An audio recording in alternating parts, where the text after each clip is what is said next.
And we are live. Hello, everyone. It is Aaron Roy at Teachable with another Discover Workshop. Today, I am super excited. We have Gabriela Pereira with us today. She's going to be going through how to survive and succeed as a writer without breaking your heart or losing your mind. We're going to get started in just a few minutes. If you joined us before, we'd like to take the first 2-3 minutes. Just make sure you could hear us. Also, we love to see where people are joining us from today. We know folks, for some folks, this is your first time seeing Gabriela. For other folks, perhaps you've watched her in the past. Let us know in the YouTube comments today. You can hear us. Let us know that you could see us okay because there's a presentation portion. And let us know where you're joining from. And for anyone who is joining late, because it's the question that's most asked, don't worry, there will be a replay of this workshop available. Gabriela, if you could say hi, let's just make sure folks can hear you. Hey, everybody. I'm super excited to be here. Very, very cool. Like I said, we're going to get started in 2 to 3 minutes. We're just making sure we let folks trickle in. Hey, Aaron, am I able to see the comments? I'd love to see what people are chiming in with. Actually, you should. Do you see the comments in the upper right portion of the screen? As folks comment in the chat and let us know, we should be able to see it. Just giving you a heads up, even though me and you are live, there is about a 30-second delay. Gotcha. So there's going to be a bit of a catch up. So if you are, we can hear us. There, exactly. It came in as a wave. And I see folks joining from London. I see Canada. I see New Mexico. I see DC. That's very, very cool. Very, very glad to see folks can hear us and see and hear us today. New Jersey, that's awesome. For the folks joining this workshop, before I kick it to Gabriela, I just want to go through, some of the things that I'm excited to learn about. And let us know in the comments, the pieces you're here to hear. But today you're going to be going through some of the common myths about writing, so we know what to avoid. You're going to be introducing 4 essential mindfulness techniques, so we all can be more resilient as writers, which is something I struggle with individually. If I understand, you're going to be providing tips on honoring reality, combating resistance to live and write. And I'm very excited about the major truth bomb about breaking through the wall. I'm excited too. I can't wait to share it. Cool. Well, I think we have people trickling in enough. And like I said, if anyone's joining us late, this is going to be a replay available. So if there's something that comes up, if there's something you have a question on, feel free to pause, take a note, feel free to rewind. We don't mind. You'll be able to watch the replay after. With that, Gabriela, thank you so much for being here today. If you don't mind, would love to kick us off. I'm super excited. I also want to give a shout out to our fellow knitter. I am a knitter as well, so I am there with you in spirit. That is so awesome. I would be knitting socks while watching a webinar. I'm not good at delivering webinars and knitting socks at the same time, though. So anyway, let's dive on in, shall we? All right. So I'm really excited about this presentation. This is one of my absolute favorite topics to talk about as a writer because it sets you up for success. It's kind of like the fundamental stuff that you need to know to kind of get your writing started on the right foot. But before we dive in, a couple of things about me. I know, even though we may not have met before, I know that we've got a lot of things in common. For one, if you were drawn to this presentation, it's because you have a deep desire to share your stories with the world, that you care about words and storytelling, and that's important to you.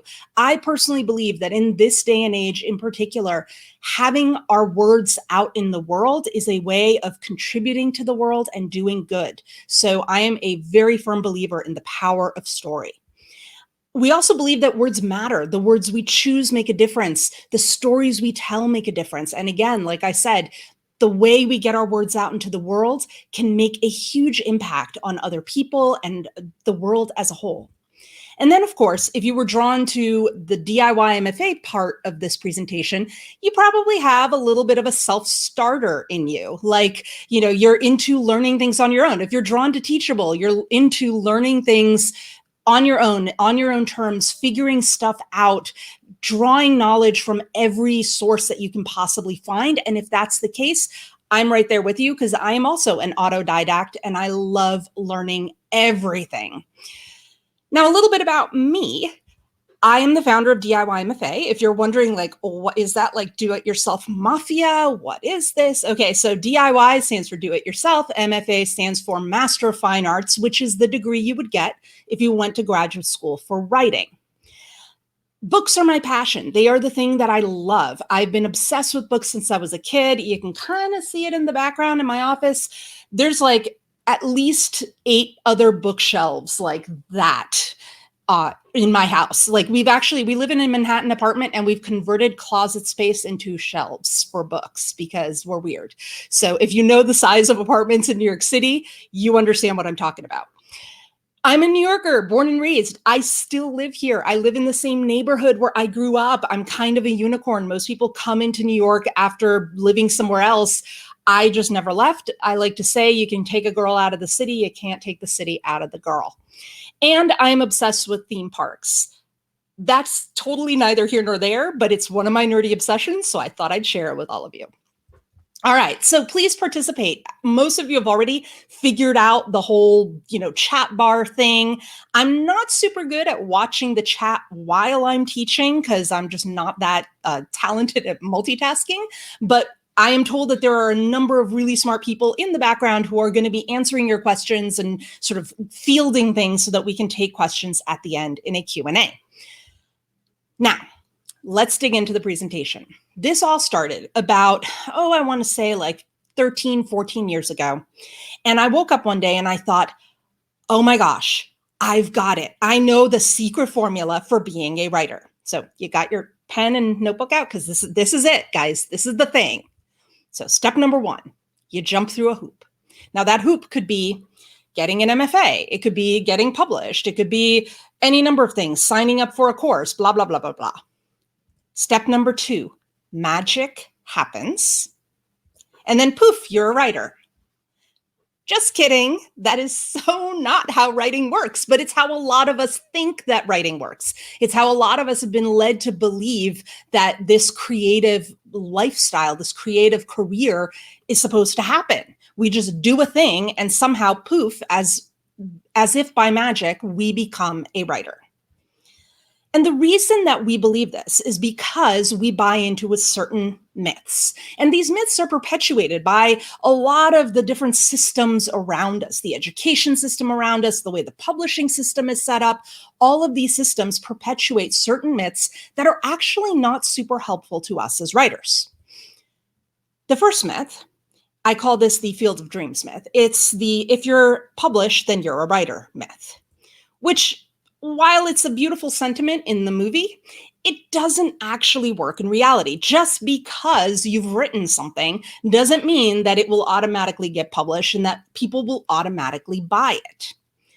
The truth bomb is that you can't wait for somebody else out there to say that you're a writer. You have to own it for yourself. And this is true with getting published or any other hurdle or hoop that we want to jump through. A lot of the big problem with these hoops isn't so much that they're hard to achieve, but that we're basically giving up control. We're giving up agency in our own creative life. We're saying that we are only a writer if someone else has hit us with their magic writing, magic wand of writing and turned us into a writer, that we are not able to determine that for ourselves. And that, of course, is ridiculous. Myth number 2, which is sort of related to myth number 1. This is the, if you get a degree, then you're a writer. Now, I'll admit, I bought into this one. That's why I got an MFA. I graduated from an MFA program, and it's actually kind of funny. I founded DIY MFA because I graduated from an MFA program and realized that I could have done most of it on my own. Not that I don't love the MFA. I had a wonderful experience, but I also realized that for many people, that wouldn't necessarily be a fit. And the problem with this myth, it's kind of like the getting published myth, except now instead of the hoop being publication, the hoop is now a degree or a course or a writer's residency. The problem with this myth is that it assumes a couple of things. First, it assumes that what you learn in school, what you learn in a classroom, is everything you need in order to become a writer. And yes, there are some very useful things that you will learn in a classroom, but there's also a lot of life experience that you have to learn outside of a classroom, and it's hard to teach in a classroom, or things that don't necessarily get taught in the traditional MFA programs that exist right now. The other side of this myth is that it also assumes you can't learn the same things in any other context. It assumes that the MFA degree or that the writing residencies or whatever, that they have a monopoly on how you get that knowledge. And that, of course, is not true. programs like Teachable are a great example of the fact that you can you can go many other places and still learn how to achieve your goals. So the take-home message here, the truth bomb, is that you don't really need a degree. Unlike, say, medicine or law, like if I was having a lobotomy or if I was on trial for my life, I'd kind of want my doctor or lawyer to have gotten a degree in medicine or law. As a writer, nobody goes to a bookstore and pulls the book off the shelf and says, gee, I wonder where this writer got their MFA from. Nobody does that. That's ridiculous. Myth number 3. If you're a writer if you read a lot and write a lot. I lovingly call this the Stephen King myth. Now, don't get me wrong. I love Stephen King. His book on writing changed my life. It helped me decide to become a writer. But there's one little section in the middle where he says that in order to be a writer, you have to write 2,000 words a day and read 80 to 100 books a year. Well, I don't know about you, but I do not, clock my writing the way Stephen King does at 2,000 words a day. There's some days that are 10,000 word days, some days that are 0 word days. I'm kind of all over the place. As for reading, well, I've got 2 small children under the age of 10 and a full-time job, and I'm trying to write. How the heck am I going to read 80 to 90 books a year? I'm lucky if I read like 20. So the thing with this myth is that, yes, writing and reading are very good for you. They can be wonderful things. But if you're reading and writing without any direction, or if you're doing it it's kind of like you're running on a treadmill or running on that hamster wheel, and it can end up making you do a lot and not actually get results. You end up spinning your wheels a lot. So the take-home message here is that, yes, reading and writing are good for you. No doubt about that. But you need to make sure that you have focus and direction, that you are approaching the reading and writing in the best way for you.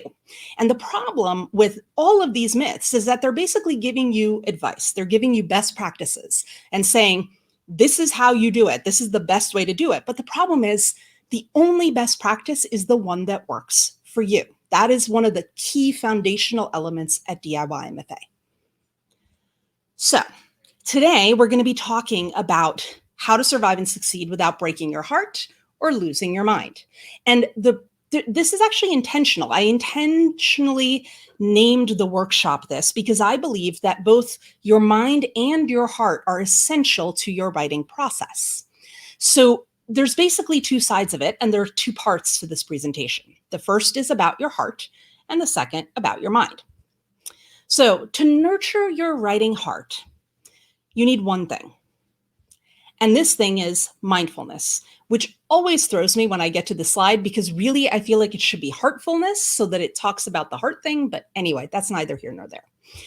Mindfulness means being aware of where your mind goes, being aware of what your thought process and your emotion process is around just everyday things.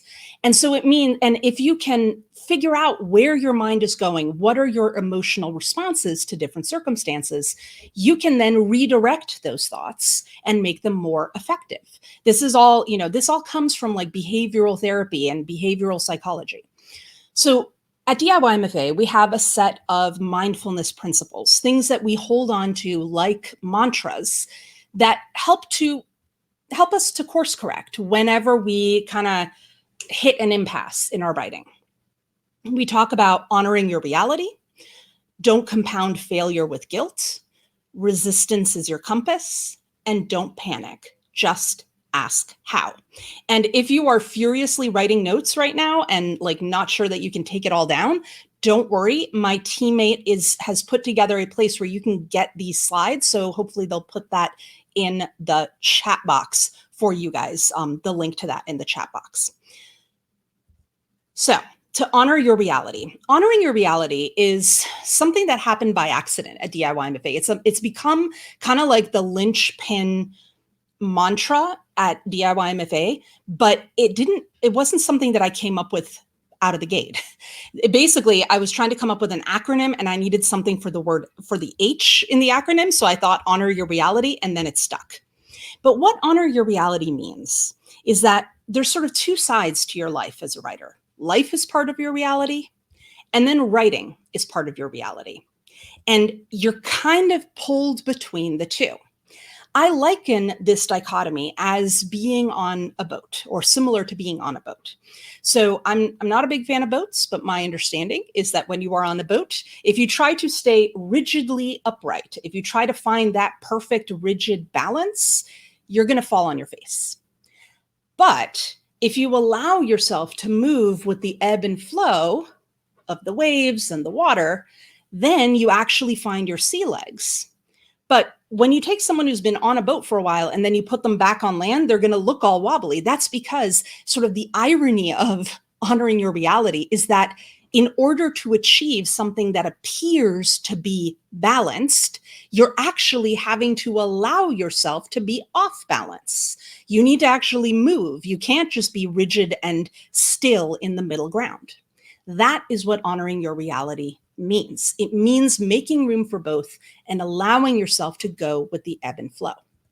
Now, this isn't an excuse to be lazy. I know I'm the first person to say, all right, Gabriela, today you're going to honor your reality and watch SVU reruns and eat bonbons all day. No, that's not honoring your reality. That's called taking a day off, which is also okay, but it's not honoring your reality. But if you have a sick kid at home and you have to reschedule your writing time, or you have something come up in your day job and you don't have a chance to write your book for today, there are some writers who really rigidly hold to that writing every day mantra, which is all well and good if it works for you. But if it's not able to fit around your reality, then you need to honor your reality and change the rules of how you write. So the key is to be honest with yourself. You know the difference in your heart of hearts. You know when you're being lazy, when you're making excuses, when you're blowing things off, and you know when you're actually honoring your reality and carving out time for the non-writing things in your life. Another key thing to remember with honoring your reality is that it is not about making writing second place all the time.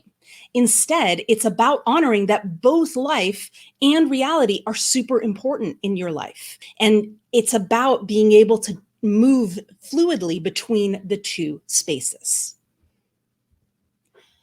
This brings us to the idea of failure and guilt, because let's face it, I don't know about you, but I am not always perfect at honoring my reality. I'm also not always perfect at meeting my writing goals. And usually what happens when I don't do something that I wanted to do in the first place is I end up feeling a whole lot of guilt. In mindfulness, there's a distinction between the concept of pain and suffering. Pain is the objective thing that is harming you, whereas suffering is a subjective thing that you are adding on top of the pain. So let me give you an example. I live in New York City. So before COVID, my life revolved around the subway system, and it never failed. Every time I would get on that subway, if I was late, it always happened when I was late for something, I'd be on the subway and then suddenly it would stop between two stations and I'd be stuck there. Being stuck on the subway is the pain. It is not fun to be stuck on a subway with a whole bunch of people that you don't know in the middle of rush hour, and it's kind of stuffy and gross and clammy. That's the pain. The suffering is me pulling out my phone every 30 seconds and going, when are we going to move yet? Why can't I get a signal? What's going on here? Well, the freak out that I'm having in the subway while the subway is stopped, that is the suffering. It is not. And here's the key between pain and suffering.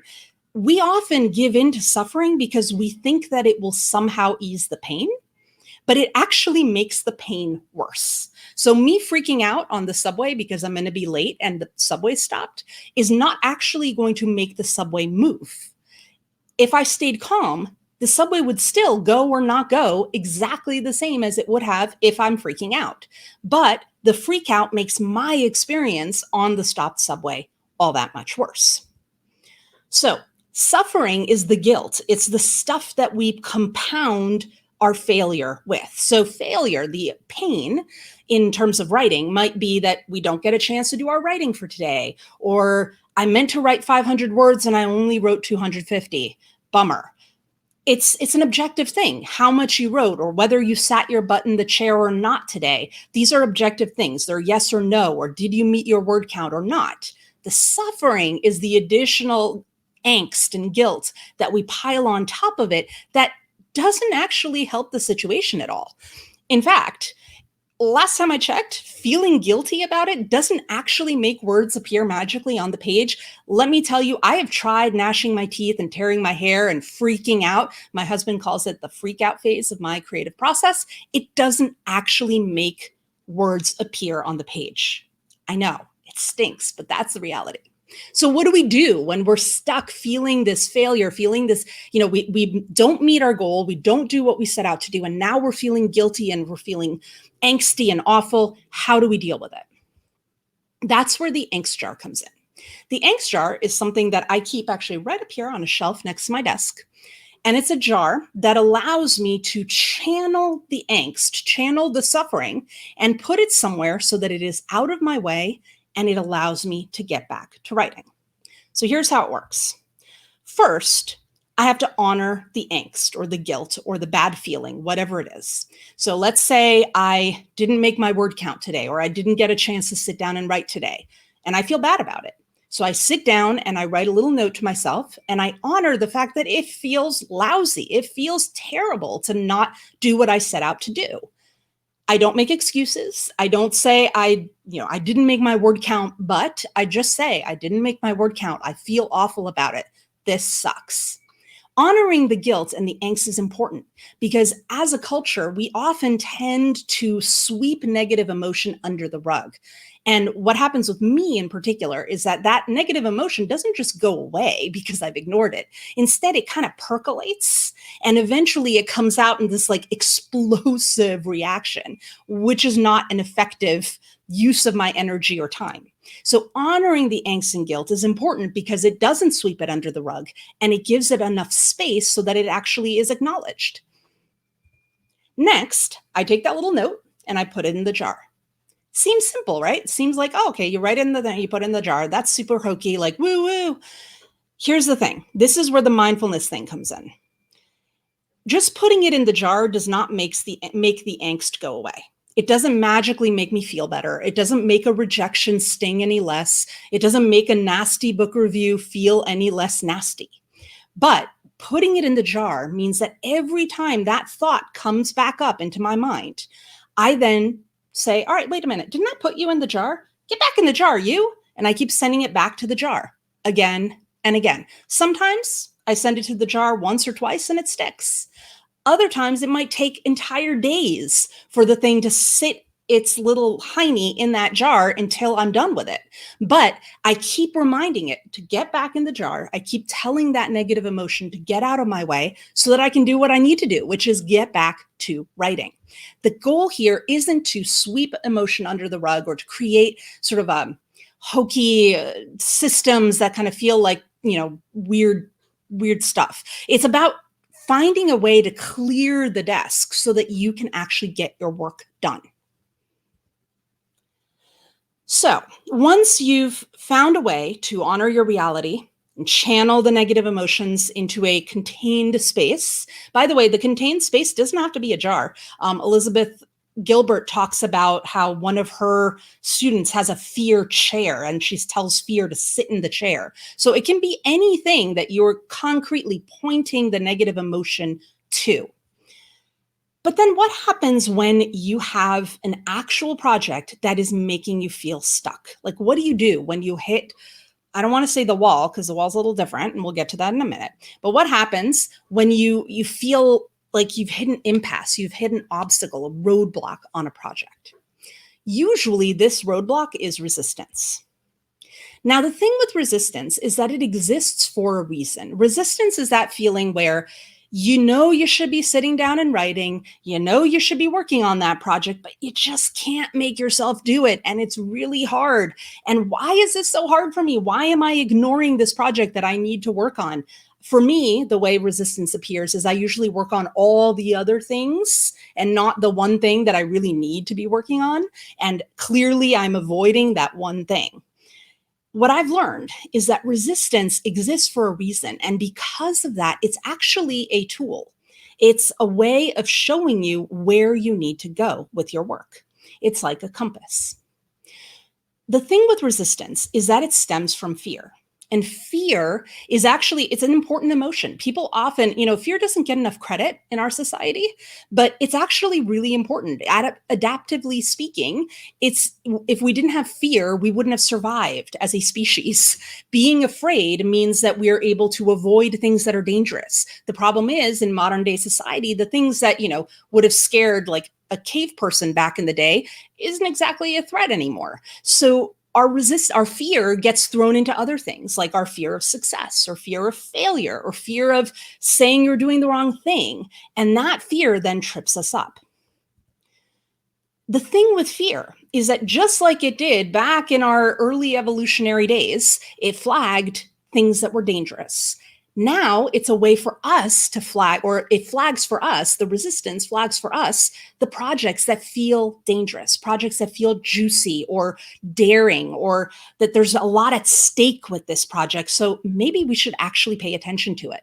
Just like fear was what would alert our predecessors from, potential predators or dangers in nature. Now fear can make it basically tells us, like, writer, look at this project. It's important.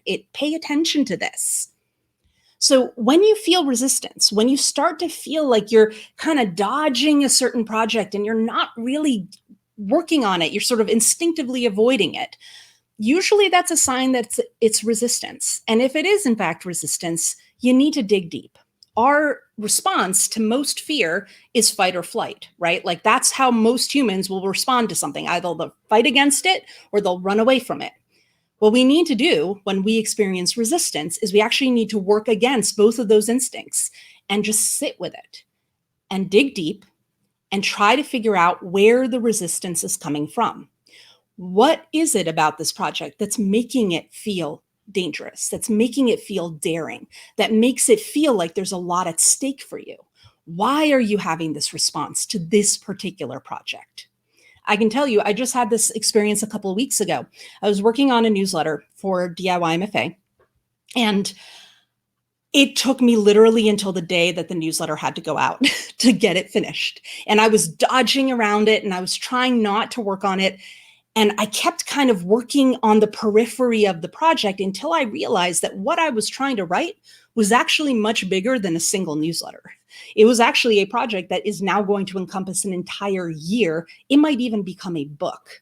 So the fact that I was dodging that project told me, like, okay, wait, Gabriela, there's something here.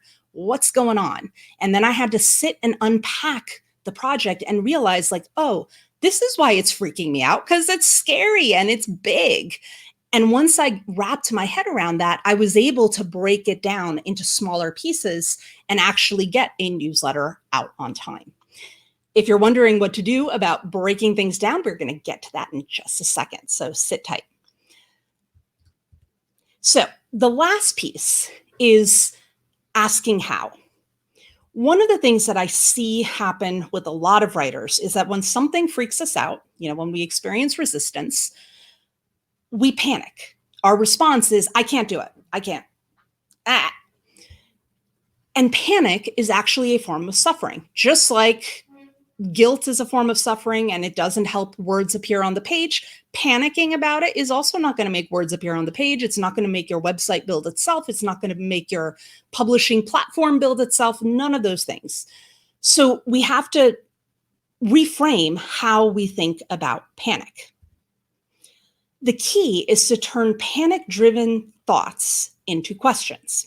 Usually, what we end up doing is we go, I can't write my book and be a full-time parent. I can't have a day job and a writing career.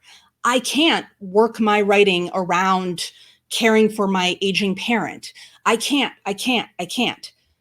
The problem with I can't is that once we say I can't, that's it. Game over.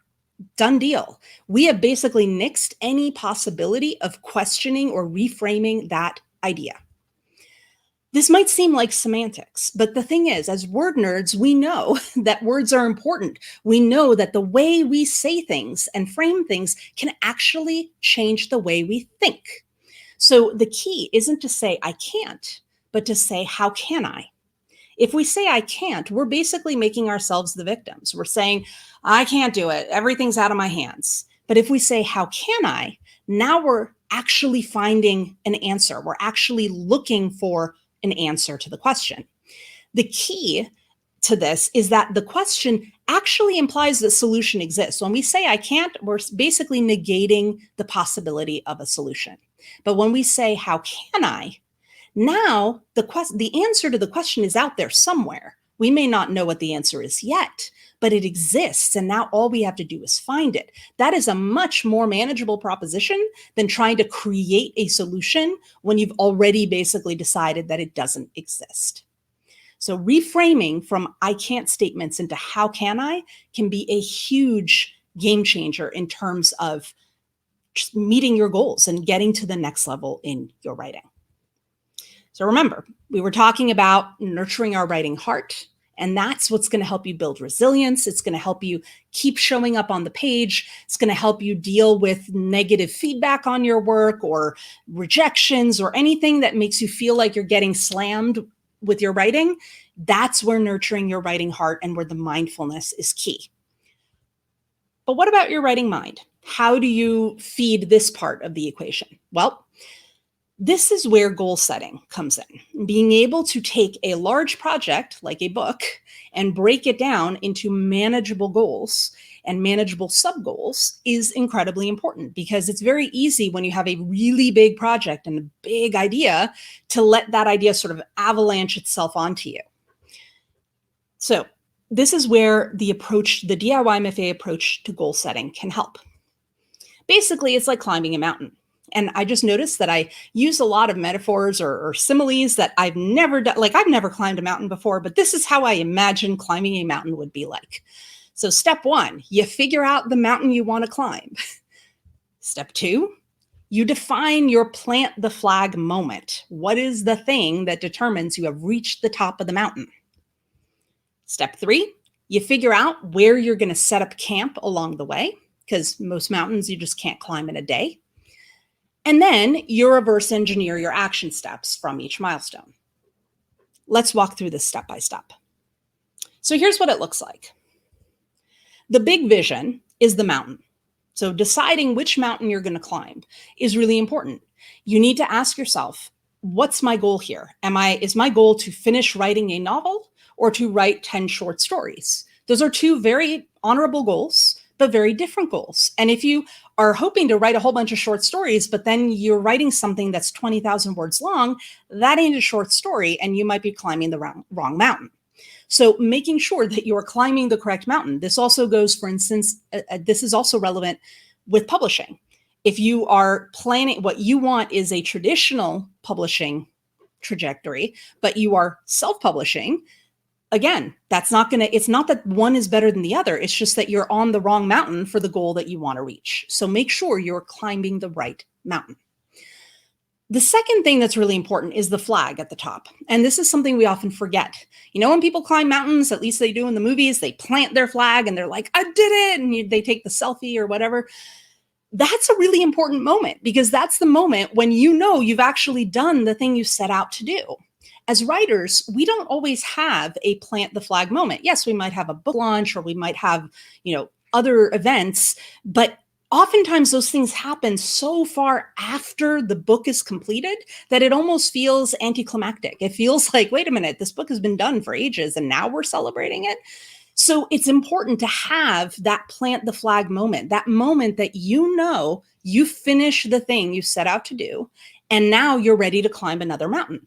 This is super important, because if you don't plant the flag, then you can't climb the next mountain. It's like you have to release the previous mountain that you've climbed so you can then go on to the next project. So having something concrete, and concrete is key here, it needs to be something like sending your manuscript to your agent, or holding the book contract in your hands and signing on the dotted line, something that's very concrete that you can point to. It could be having a copy of your book in your hand, or your galley, or whatever it is, but having something that signals to you this is done, and then you can move on to the next thing. That is super important. So that is what tells you that you've reached your goal, is when you have the plant your flag moment. Next, you need to figure out which milestones you're going to hit along the way. This is like the different places you might set up camp as you climb up the mountain. Again, super important, because if you can climb the same mountain any number of different ways. And depending, for example, let's say your goal is to get published and your plant the flag moment is holding your published book in your hands. You could climb that mountain via the traditional publishing route. You could climb it via the self-publishing route or the hybrid publishing route. There's any number of different ways that you could do a crowdsourcing, like putting it out on Wattpad and then eventually publishing it route. Like there's so many different ways you could get your book out into the world. So knowing where you're setting up camp is going to help you chart the right course up that mountain. Once you know where you're setting up the camps along the way, now you work backwards from each milestone to the previous milestone where you are. This is really important. The temptation is for us to start where we're standing and then say, okay, the next step is here. The problem with that, though, is that we could go any number of different ways and end up off in a different direction. But if we start where we plan to go, we start at the next milestone and then reverse engineer the steps to get there, then we know we will actually get to that milestone. So let me give you all an example. Let's suppose getting published is the big milestone, and we decide to go the traditional publishing route. We can then reverse engineer from the top of the mountain, holding our book in our hands, the different tents along the way. The blue tent might be signing on the dotted line for your book contract. The yellow tent or orange tent might be signing with an agent. And the green tent might be finishing your first finishing the manuscript before you revise. If we get to, let's say we're trying to chart between finishing your manuscript and finding and signing an agent, work your way backwards. What do you need in order to sign with an agent? Well, you need an agent to read your query letter and say, yes, send me your book. How do you get an agent to say yes to your query letter? Well, you need to write a query letter. So you do that. How do we know who to send the query letters to? Well, you need to make a list of agents. How do I then have my book ready to send to an agent? Well, you need to revise it and have its submission ready, and so on and so forth until you get to the, okay, I've just finished my manuscript, and now you know what path you need to take to get to the next tent. And you can do that same process of reverse engineering between each of the tents and from the top of the mountain down all the way to the base. So things to ask yourself while you're charting your path. Are you climbing the right mountain? How do you know when you've gotten to the top? What is that moment where you plant your flag? Are the milestones that you've charted for yourself the right ones? This is really tricky. Sometimes we think that our path is in one direction and we realize like this is not the right fit for us. This is why it's important to have smaller incremental milestones, because if we decide, like if we're only aiming for the top of the mountain and we start veering off track, we're going to end up probably on a different mountain. But if you start charting different milestones and you realize like, actually an agent's not the way for me. I kind of want to do traditional self-publishing. Well, if you're at the yellow tent, you can very easily just chart the rest of the path to the top of the mountain differently by placing the blue tent in a different place and figuring out how that would look. So you're now not wasting all your previous work by having to redo your entire pathway up the mountain. Hope that makes sense. And then, of course, you want to make sure that your action steps are effective. Are your action steps getting you closer to the next tent, to the next place where you're going to set up camp? So having a way of tracking your productivity, having a way of tracking your progress is really important. Basically, everything that I've taught you today comes down to adopting a meta mindset. It's about being nimble with your writing process, about being able to step back and look at your process and think about not just how am I going to make my writing itself better, but how am I going to make my process of writing better? But what happens if you hit the wall? When I think of the wall, I think of the movie Superman 2 and that scene where Lex Luthor breaks out of prison. You know the one? He doesn't climb over the wall or dig out under the wall or chip through the wall, Shawshank Redemption style. No, he doesn't do any of that. Instead, he flies out of prison in a hot air balloon. This, of course, is ludicrous. But the wall itself is ludicrous. And the only way to deal with a ludicrous problem is with an equally ludicrous solution. Here's the thing. A lot of times we like to blame the wall or writer's block or whatever we want to call it for our inability to sit down and do the work. It's tempting to do that, right? It's tempting to say the problem is out there, but the truth is the problem's actually in here. And that's actually a good thing, because when we blame something else or someone else for our inability to do the work, for our not writing, we're actually giving up all the power. We're putting ourselves in a passive position as opposed to being active agents and protagonists of our writing journey. The key is for us to take ownership and for us to say, you know what, there is no wall. And then we take control of our writing life. This is super important. We have to take responsibility for our writing. And when I say take responsibility, I don't just mean being responsible and sitting down like Hermione and doing the work. I mean, actually recognizing that writing is a responsibility. You see, when we write, we take ink squiggles on a page, we take ones and zeros in a computer, we take scribbles or sketches on a piece of paper, etchings on a tablet of stone, and we turn those scribbles into ideas, into feelings. And then we plant those ideas in another person. This is magic. It's a superpower. It's your superpower, our superpower as writers, and it's our responsibility to use it. Now, it can be scary, right? Like it can, let's face it, I have faced resistance many times. It can feel sometimes very lonely and terrifying to go this route, to go on this writing journey. If you're wondering, how can I get past the wall? How can I actually make this happen? Like if you need support on this journey, this is where I wanted to share DIY MFA 101 with you. This is a course that we offer at DIY MFA, and it's open for enrollment right now. In fact, you can sign up for it via Teachable. I believe they're putting a link in the chat. There's actually a link in the YouTube description. And for anyone who registered for the workshop, we're going to email that link out after. I'll also pop it in the chat just because I'm here. Beautiful. And I will definitely circle back and answer questions if they've been coming up, but I wanted to make sure to let all of you know about this class first, because if you have been wondering, like, how do I actually put this stuff into action? This may help give you a roadmap. So basically, DIY MFA, Basically, I came up with this because I did an MFA and I thought, well, how can I take an MFA and actually make it better? So we compressed a traditional MFA, which is usually 2 to 3 years, and we squished it down into 10 weeks of material.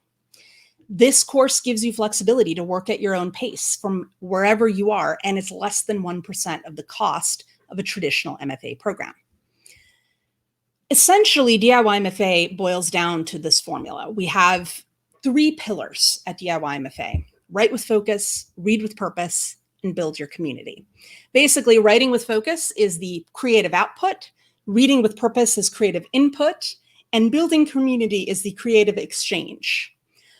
The creative exchange is especially important because I actually heard this at a conference one time. It was an entrepreneurship conference where the person says, if I have an apple and you have an apple and we trade apples, we each still only have 1 apple. But if I have an idea and you have an idea and we trade ideas, now we actually have 2 ideas. And then if we build on each other's ideas, we can actually have 4 or 8 or 24 or however many ideas. So the beauty of creative exchange is that it has this exponential factor to it. Anyway, with DIY MFA, we believe in building all of these 3 components into the course.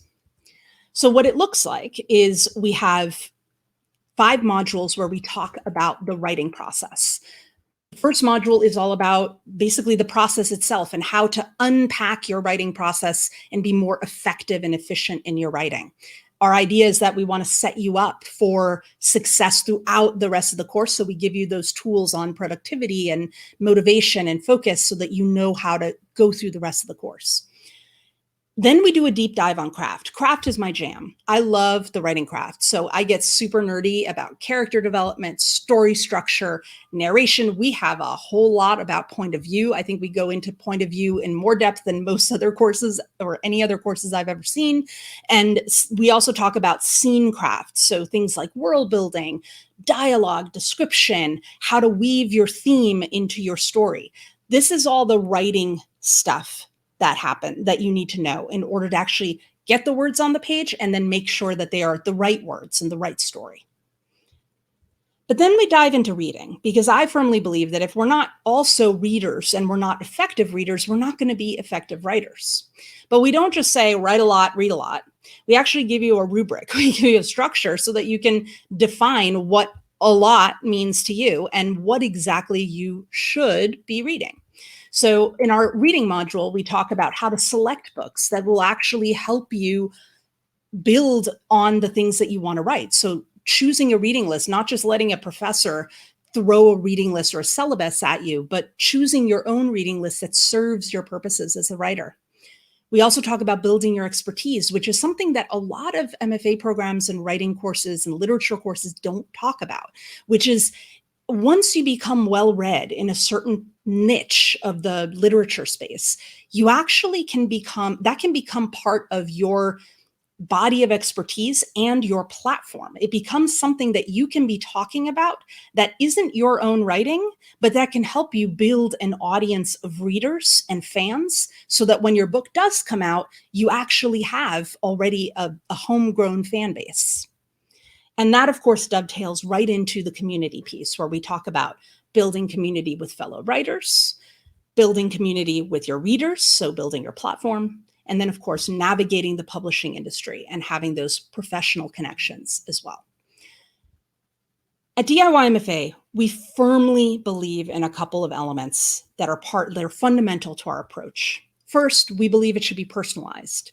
So the way the course is designed is that you can pick and choose things. You have permission to ignore certain things that don't work for you or build on them or change them up. And our community is actually filled with writers who've adapted DIY MFA materials to their own purposes and to serve them better. We also believe in empowering you. We don't want you to be doing busy work that isn't going to actually help you. We want to make sure that we guide you to doing the work that will get you to the goals that you want to reach. We think it needs to be sustainable. Your knowledge, your quest for knowledge needs to fit around your life. It shouldn't just be something that, gets sort of shoved to the side, but also shouldn't be something that usurps your entire life and makes it impossible for you to do both. And we also believe in having a community, in having a place that you can go with trusted colleagues that you can connect with.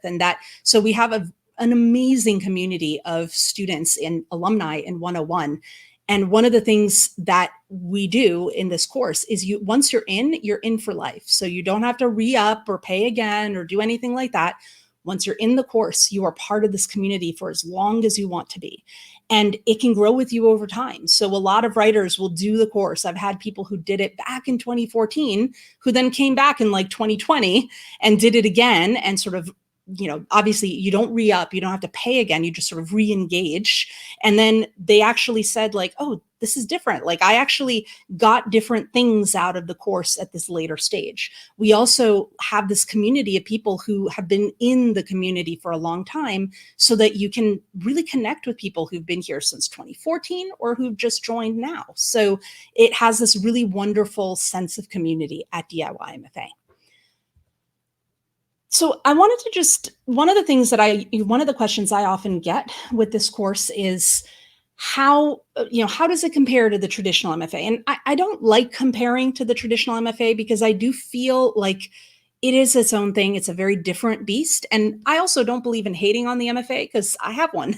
So I love MFA programs. But that said, The MFA serves a very specific slice of the writing population really well, but it doesn't serve everybody. And what we're hoping to do is actually serve the folks who aren't served by traditional MFAs. So a couple of things that are distinct between our program and traditional programs. Most MFAs are specific to a location and they happen over a set period of time. 2-3 years, something like that. Even low residency programs, you have to go to the residency and come back.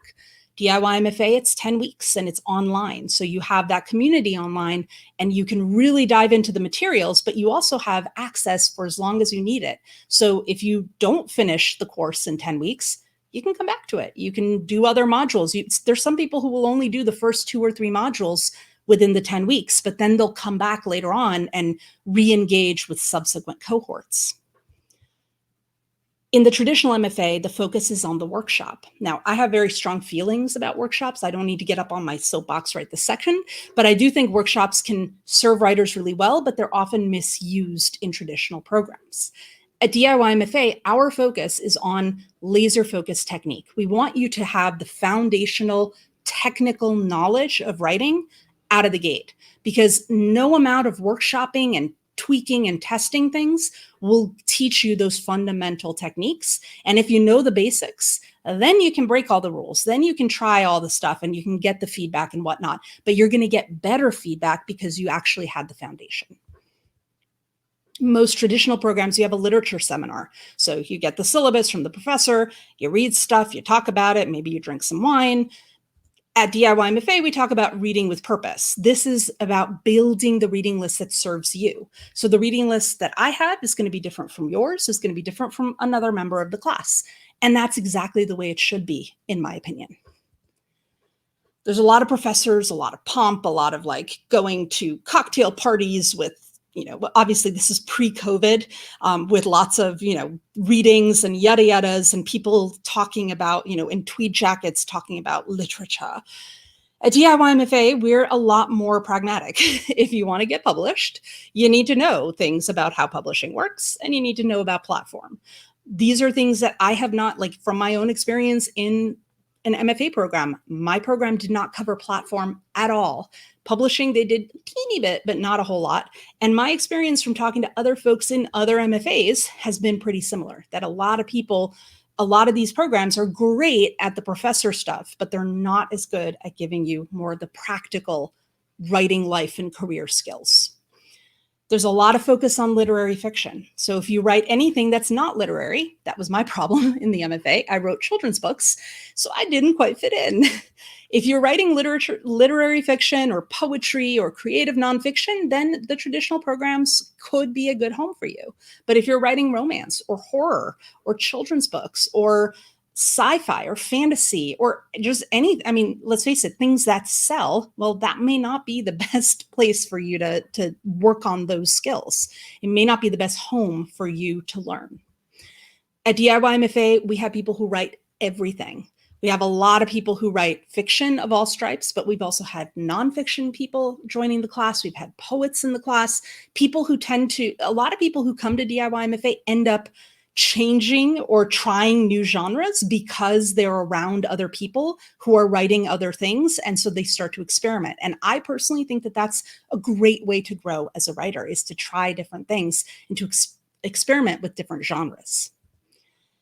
And of course, in traditional programs, you have, you graduate and then it's, aside from, an alumni thing here and there, you're on your own.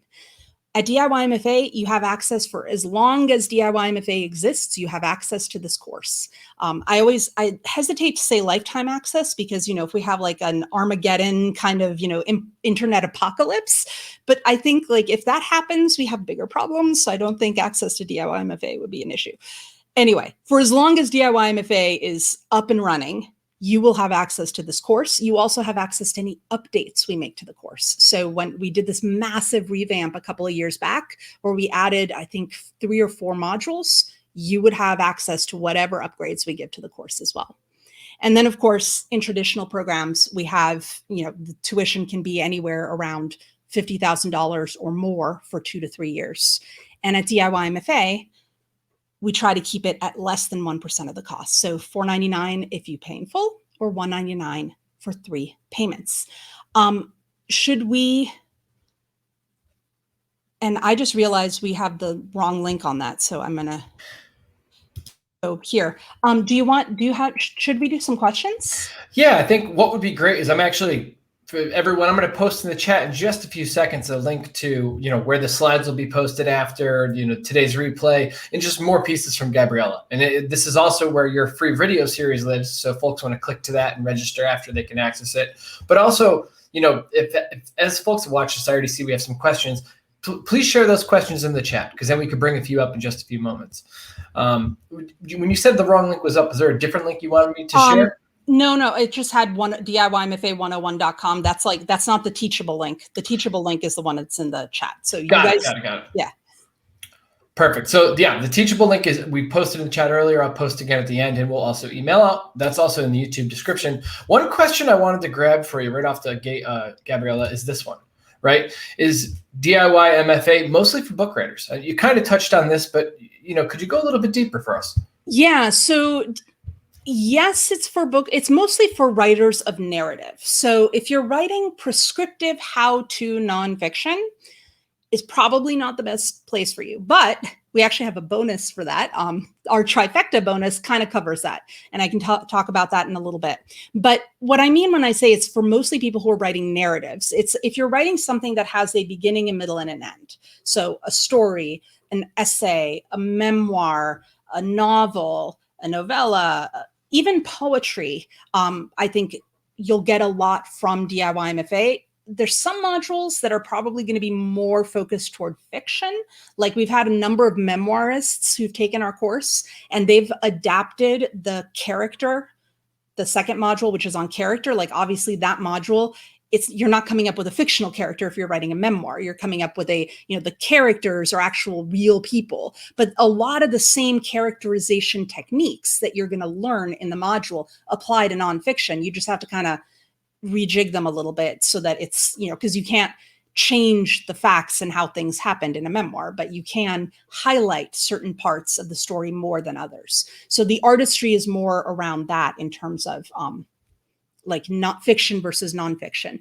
In terms of book writers, like it doesn't have to be book length work by any stretch. We have a lot of short story writers who've come to the course, essay writers, poets. People end up going into different genres. So they might start out writing short stories, and suddenly one short story is no longer all that short. And then they go on and realize, oh, this is a novel. That's incredible. And I think that one thing I wanted to mention just from earlier in the workshop is I think it was so powerful, the How Can I framework. And I took personal notes on that, even for my own writing, because I know other folks in the chat, someone mentioned earlier, is there any other bloggers in the chat? And I think I often make that mistake of I'm like, I can't do this, or I don't want to continue with this. And reframing is How Can I? It's powerful, not just for writing, but as a life lesson. So thank you for sharing that. I wanted to actually, if you don't mind, I'd love to to give people a little bit behind the scenes on our trifecta of awesome bonus, because it does apply. One of the things that we include in that applies to bloggers. And I see some people in the chat are talking about blogging and how do I be a blogger? This could actually help you with that. So with the trifecta of awesome, it's basically a bundle of 3 webinars that you'd get at the end of the course. One of them is a creativity webinar, and I'll come back to this one, but the one that's relevant to our blogger friends is the From Brain to Book webinar. And this webinar, it's like an hour and a half, 2-hour session where I did it live. It's now on demand. It basically covers why you should write a book or how you could write a book. And then it talks about how you can take your body of knowledge. And I go through this a signature pyramid method. It's the exact method I used to convert the DIY MFA blog into the DIY MFA book. So it's sort of meta, because I actually use this system in order to write my own nonfiction book about writing fiction, which is sort of weird. And then it talks also about publishing options. So the idea with this is it'll give you a framework. If you've been working on blogging and you're thinking okay, I have this blog, I might want to make this into a book or maybe into something, I don't know, a podcast, who knows? You could then use this framework to help turn that body of work into something that hangs together, that fits as a whole. Do you want to do another question, Aaron? Absolutely. One I wanted to grab, let me see, I lost it here in the chat. And I know you covered part of this, but I think this is a common theme for anyone who's on the writing journey is, I want to put my writing out there. What would you recommend to someone like me that writes a lot but never finishes a piece? And I mean, you talk about breaking through the wall, but is there any other pieces you'd want to add to this?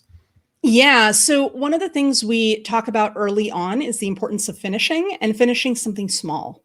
So I'm a very big believer in, like, you start with something small and you have to get into the practice of finishing. So I believe that finishing is a skill, just like anything else. So the way you might practice your spelling or your grammar or your writings, whatever writing skills, like finishing and getting to the end is actually a skill. The problem is that most of us practice the act of not finishing because we start lots of things, but we don't actually get to the finish line. And what that does, it actually does two things. First, it means that we have a whole lot of things that we never quite finish, like Paola says here in the chat. But the other problem is that we're also reinforcing that behavior of not finishing. We're kind of rewarding ourselves for starting things, but then never finishing them. So what we need to do is practice the act of finishing. What does that look like? It means actually making us write a short story or an essay or a poem or a blog post, something that has a beginning and an end, and getting it to the end. And we need to do that several times. I'd say at least 3 to 5 times. Usually when a writer's just starting, the first thing I tell them to do is to finish one thing. And then once they finish one thing, I say, okay, put that aside. Now finish 3 more things. And then once they've done that, they can go back and they can polish and they can edit.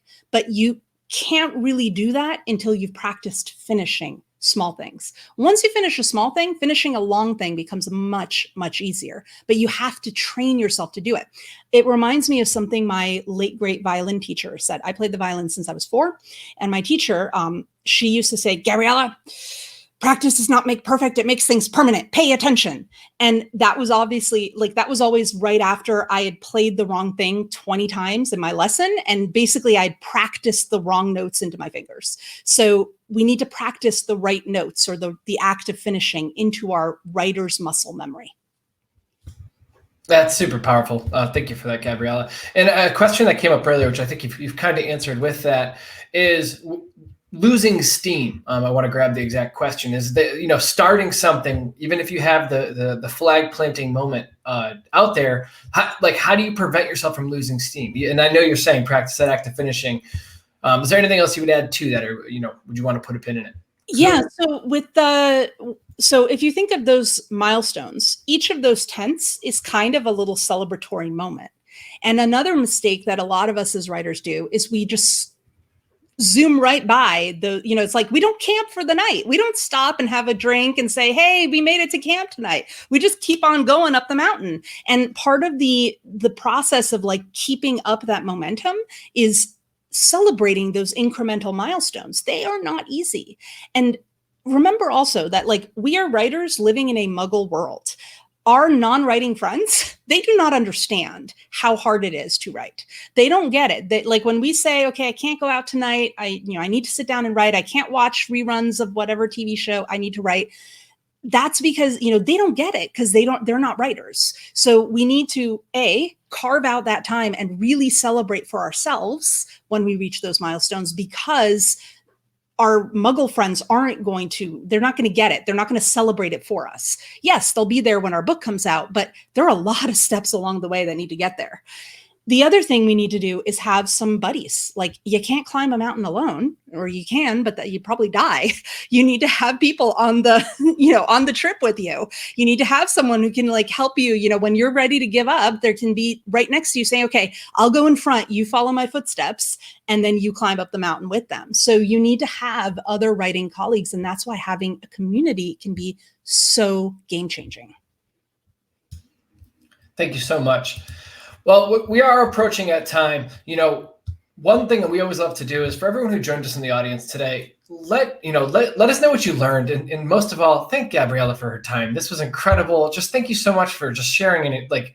this was so much that you packed into 1 hour. Like, I feel like I need to go rewatch some of the portions to see how I could bring it into my own writing. So for everyone who joined us, thank Gabriela in the chat, please. And is there any last words you would want to give to this audience? You know, we have 1 or 2 minutes left. Any last pieces of wisdom you'd love to share?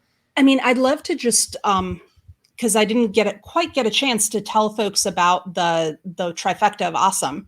So I'd love to just share that really quickly with all of you. Absolutely. So if you guys do decide to join, in addition to all the other stuff that's included in the course, these bonuses will also be packed in. So I told you guys about the Brain to Book one. The Don't Wait for the Muse is basically a creativity webinar. I talk about ways to generate ideas on demand. Just like finishing is a skill, creativity is a skill. You have to build up that muscle. And so this is basically like your creativity workout is this webinar. And then of course we have our Rock Your Revisions webinar. That is all about how to make sense of the writing process and navigate the revisions in your revision process with ease and efficiency. So I have a signature revision pyramid. It's kind of like Maslow's hierarchy. You address the most important things in your manuscript first, and then you work your way up the pyramid. And it's what I've used with writers in my courses, with one-on-one writers. It works. This is how you get it done in terms of the revision process. So yeah, in terms of other thoughts, I mean, yeah, like just hold on to the idea that what you're doing matters. I think it's really easy for us to get caught up in, you know, there's stuff happening in the world. Like, let's face it, this is not the easiest time. We've got a pandemic. We've had a lot of stuff happening, even just like this last month or two. It's easy for us to start to give into the idea that, well, oh, writing is just like this thing, you know, it's just a hobby, or it's just writing. It's not, you know, we forget how powerful writing is, how powerful our words are. We all have a book. I'm guaranteed that each and every one of us in this virtual room have a book that at some point saved our life.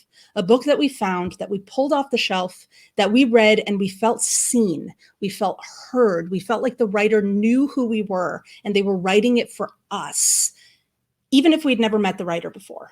We all have a book like that because that's what writing does. And so what we have to hold on to as writers is that we can be that book for another writer. And that's not just a rah, rah, yay, you can make the world different as a writer.